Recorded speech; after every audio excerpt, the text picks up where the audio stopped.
Hello, my fellow dragons, and welcome back to my channel where the dragons gather. Today, we are gathering to see me make a story based on the Reddit post I'm pretty sure we've all seen, which is a platonic relationship between a vampire and their roommate. I was in the comment section of one post that was sharing this particular image, and in it, someone asked, what happens at the end? Does the roommate pass away, or does the vampire turn them? So I decided that I would write a story based on the end of that friendship. This one is going to be a little bit sad. I am hoping to do a happier, in inverted commas, one later. But just to warn you that this one is the one where they don't get turned into a vampire. So I am going to give you a few seconds in case you're listening to this on headphones and aren't at your computer or near your device at this particular moment in time, just to give you a chance to turn off if this is a sole subject matter that is going to trigger you.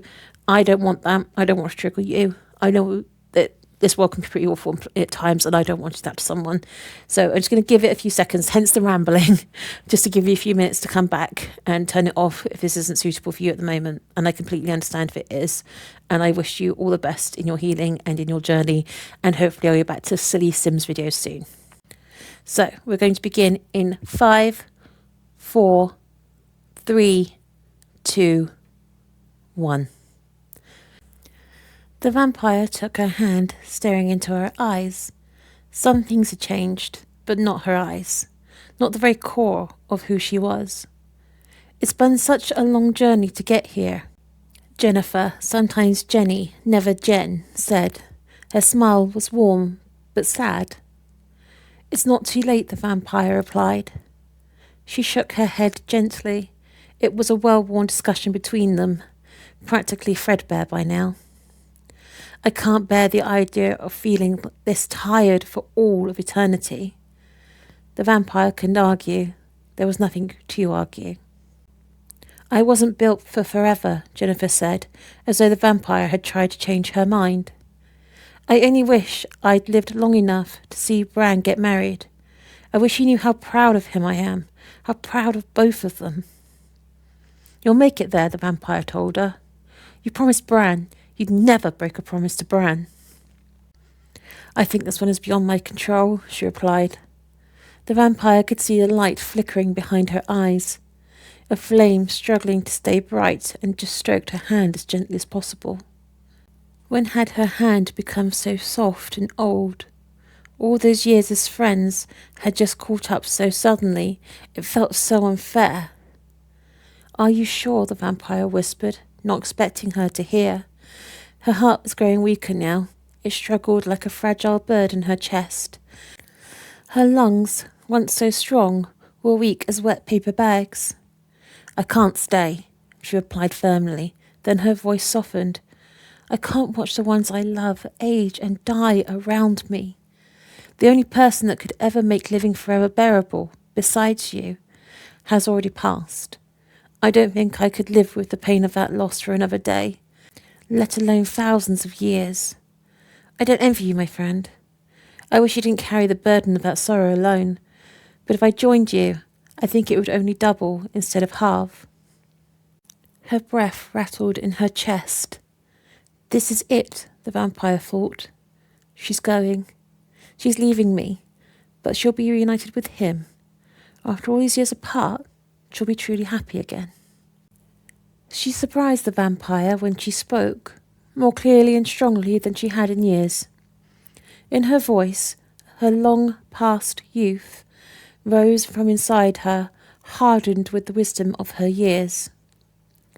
I don't think I told you this enough, but I love you. With that, her heart stopped. Her breath hissed from her lungs. The vampire stood for a moment and kissed her wrinkled forehead. I love you too. And it was that love that made the vampire sit with Jennifer's body through the long night, keeping silent vigil over her precious form until the morning, when the nurses would find her and tend to her. Till then, the vampire would wait with her. It was the last chance the vampire had to be with their friend.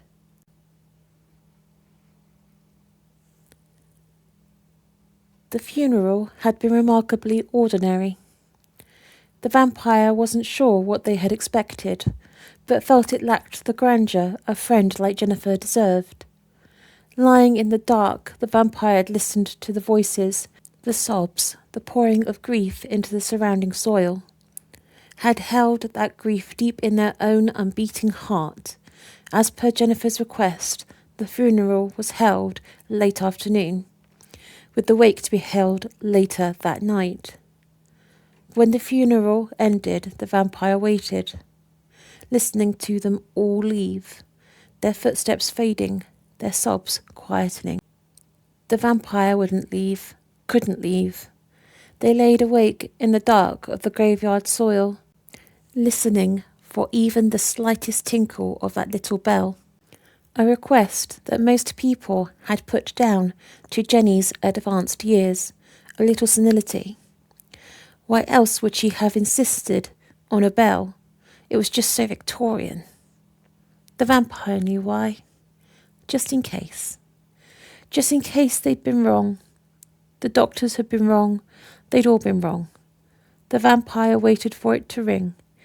Even though they knew full well it never would, they waited anyway. Milling around with so many black-clad mourners holding a stick skewered with cheese and pineapple and trying to avoid too many questions was quite exhausting for the vampire. Hearing the stories people shared about Jennifer made it worthwhile, though.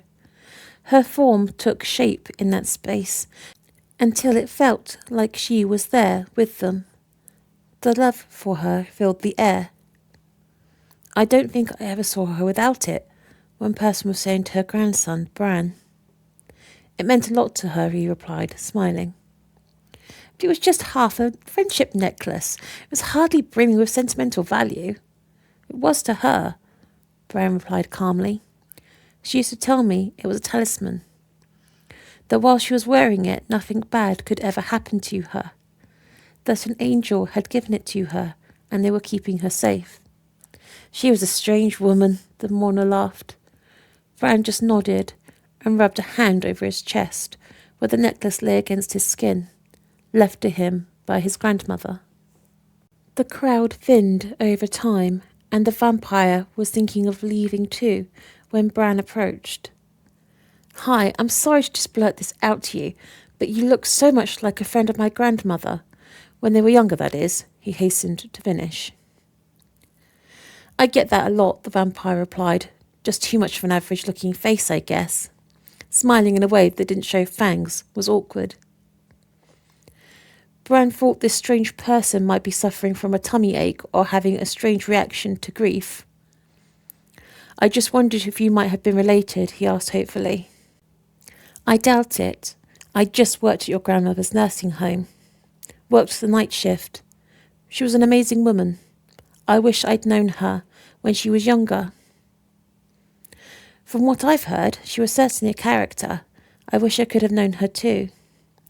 I was hoping you may be related, because then maybe you could have shared some more stories about her from back then. The vampire shrugged, aching to share more, but unable to break cover. Sorry, I shouldn't badger you like this. That friend of hers must have died years ago. I remember them coming around the house when I was little. Kind of scary, but so sweet to me even then. They had to be at least 5 years older than Grandma. The vampire's vanity reared momentarily. 5 years older than Jenny. They'd been turned in their early 30s. When Bran met them, Jenny had been 48, 53, 60? The vampire couldn't recall. Long years could bleed into one long winding ribbon of time. The vampire could remember exact events, but not really the years or dates. Did they really look that old? They had allowed themselves to age with Jennifer. It's hard to be friends with someone when you always look the same, and plastic surgery and good skincare could only do so much before it became suspicious. Still, the vampire thought they had looked pretty good for someone pretending to be Jennifer's age. It hadn't been easy. Aging meant not feeding. It had been a hungry time, fed only by the warmth and the love of still being beside her. Maybe it was because, back when the vampire was turned, times were harder. People aged worse. The vampire was considered old back when they were turned. Still, it flustered their ego. Vampires were meant to be cool and attractive. What was Bran implying? It wasn't even like they could check themselves out in a mirror or take a photo. It was so frustrating when you couldn't see yourself.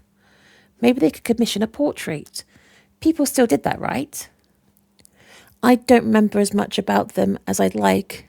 I just mostly remember the way she lit up when they were near. It was beautiful. I think they passed just before she went into the nursing home. Did you know they moved back in together after Grandad died? I think the grief of his death would have taken her too, if it hadn't been for that friend of hers. Bran said, pulling the vampire back out of their vanity spiral. I never got to tell them how grateful I was she didn't have to be alone. The vampire said nothing, could say nothing, without giving away their identity. I wish I could have found a friendship like that. Bran brushed away tears from his eyes. Anyway, thank you for coming. Are you back off to work now? The vampire shook their head. No, I just handed in my notice. I didn't see much point working there now.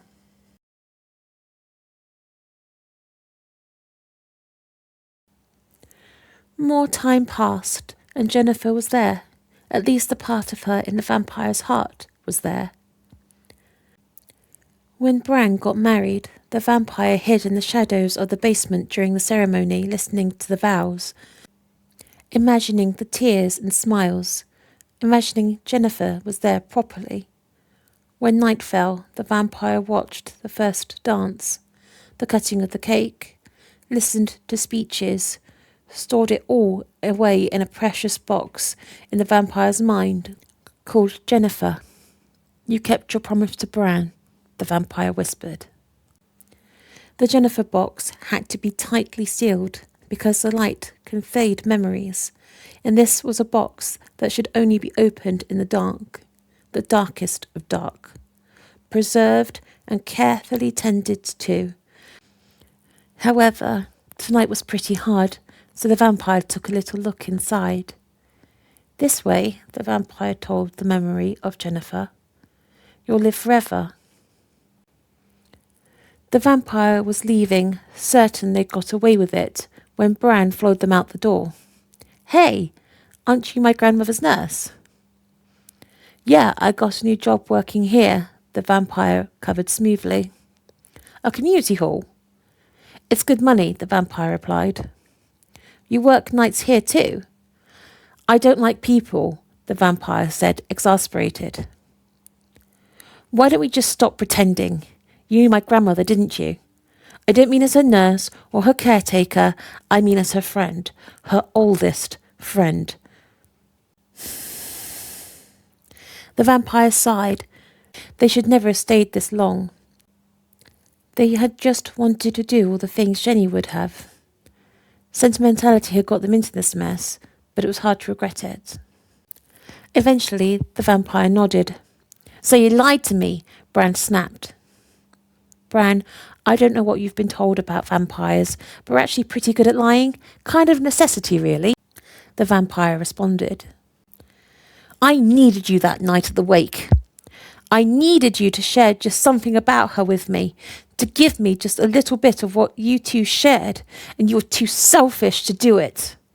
Bran snapped back, sounding remarkably like Jennifer when she was hurt. That's not entirely true, the vampire tried to respond calmly. But was it? Did the vampire hold back because they didn't want to share her, even with her grandson? Before the vampire could respond, Bran continued. I bet you were just as selfish when it came to sharing your immortality with her. I bet she asked you and you said no. I bet she begged you. Do you know how selfish you were? I offered, the vampire snapped and shouted. I offered over and over again. I knew she'd never accept, but I offered, the vampire responded earnestly. But I needed her. I still need her. Bran replied, I understand that. She did too, but she couldn't stay. That's lies. She never would have left me knowing I needed her, Bran said. After your granddad died, she couldn't stay. The vampire tried to reason with Bran. She had me, Bran replied angrily, tears glistening in his eyes but unshed. She loved you. But could you imagine it? Imagine it right now. If you lost him this instant, or 80 years from now, could you bear to go on without him? Could you face eternity knowing he wasn't there to share it? Would that feel like a mortality? Or would it feel like a living hell? She loved you, but love isn't about hurting yourself to make someone else happy. Bran said nothing. His face crumpled. The vampire pulled out an old handkerchief. Jennifer had said that tissues would be better. The vampire disagreed. This handkerchief had wiped away centuries of tears. Gently, the vampire brushed away Bran's tears. You should only cry for joy on your wedding day. Their voice softened. When Bran's face was clear, the vampire patted him on the head affectionately, without thinking. Grandma used to do that the exact same way. She'd pull out a tissue and just gently dab at my eyes, then she'd pat me on the head like that. Sorry, sometimes I forget you're a grown man now. She'd say that too, Ben sniggered a little. There was so much of you in my grandma. The vampire shook their head. No, there's so much of her in me, tiny shards of her in my heart. I'm lucky to be dead, or I'd bleed for her with every beat. I guess in time they might soften, Bran tried to console the vampire. The vampire nodded sadly. Easier to lie when no words were spoken. She loved you fiercely. She wanted to be here for you. She was so proud of you both. I was so angry with her when she died. I hurt so much, and she wasn't there to comfort me anymore.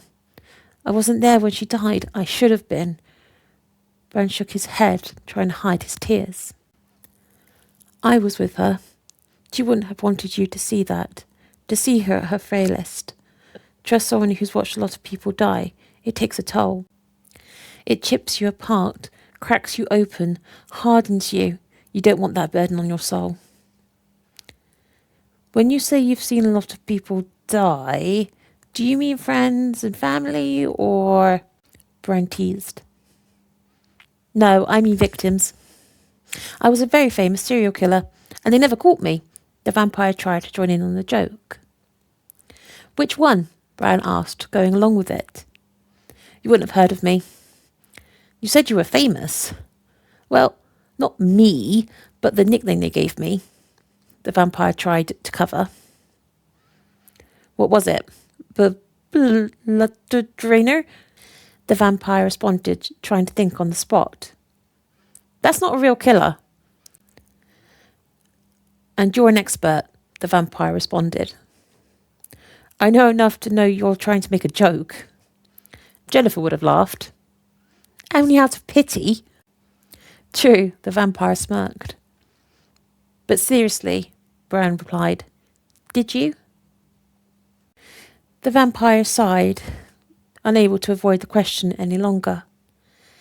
In the very far back mists of time, yes. By the time I met your grandmother, I'd stopped that practice centuries ago. How do you... feed? Blood banks, donors. I take only what I need to survive. Bran thought about this for a few seconds before continuing his questions. Did my grandmother... No, never. She was too fond of garlic. The vampire responded immediately, shuddering at the thought of ever taking any kind of blood from Jennifer. The things that woman used to eat. Her blood would have tasted horrible. Bran nodded as if he understood, then continued. Were you two... No, never. She was like a sister. She was my dearest friend. She was lucky to have you. The vampire thought about this for a few seconds, then responded, I don't know about that. I do know she did so much to improve my life. Just being around her made me feel human again. Bran looked in the vampire's eyes. That's a good thing? That's the best thing. Forgetting you're human, whether you are or not, is dangerous. What will you do now? Bran asked. I haven't really decided, but I certainly have time to think about it. Bran shuffled to his feet nervously. I should be going back in. He'll be wondering where I am. Treasure it, this life you have together. I don't mean every day, that's exhausting. But when the precious moments happen, treasure them. Doesn't matter how small they are, how ordinary, just treasure them, the vampire advised. Thank you, Bran responded. Oh, and Bran? Yeah? Hold on to that necklace and know that it's not just your grandmother that's looking out for you. Bran just nodded, his eyes shimmering with fresh tears. Then he turned and walked back inside to his guests to join the living. The vampire waited a moment longer, then eventually left. They wandered off into the lonely dark, thinking to themselves that they wondered where people advertised for housemates these days. And that is it. That is the end of the story, my precious dragons. So I was thinking about potentially doing a Sims playthrough where I do have a platonic vampire and roommate, which would be easier now because we've got the attractions pack, which means I can set up so they wouldn't be attracted to each other, so they would just live platonically. And that's something I have planned, but I haven't done yet. I won't be including all the sad stuff I had in here. It would just be a normal Sims playthrough. There would be a story behind it, but obviously it would be the part that we have from Reddit. It wouldn't be the sad part that I've added at the end. I do apologise, but I didn't give the vampire a name because there was no vampire name in the original text. The vampire and Jennifer are not my original creations, so I wanted to honour what the original authors had intended, and therefore I didn't give the vampire a gender or a name, and I made the assumption that Jennifer was in fact a woman just based on the fact that that seemed to be the most likely scenario given her name. So that's why the vampire doesn't have a name, and that's why I stuck with Jennifer. Bran is my own creation, so I was free to do with him what I wanted. Well, anyway, I'm going to let you all go now. So thank you so much for listening to my story. I actually really enjoyed making this one. So I hope to see you in the next video when I will be doing more silly Sims things, or maybe a couple of Fallout videos. I haven't decided which yet. I have never played Fallout before in my life. I have clocked a lot of hours in Skyrim. I absolutely love Skyrim. So it'll be interesting because I'm not normally into sci-fi. So it's going to be pretty interesting to watch me play through an apocalyptic sci-fi kind of fantasy. So I hope to see you in that video too. Either way, my dragons, I do hope you take care of yourselves, and I hope to see you next time. Take care, my loves. Bye-bye.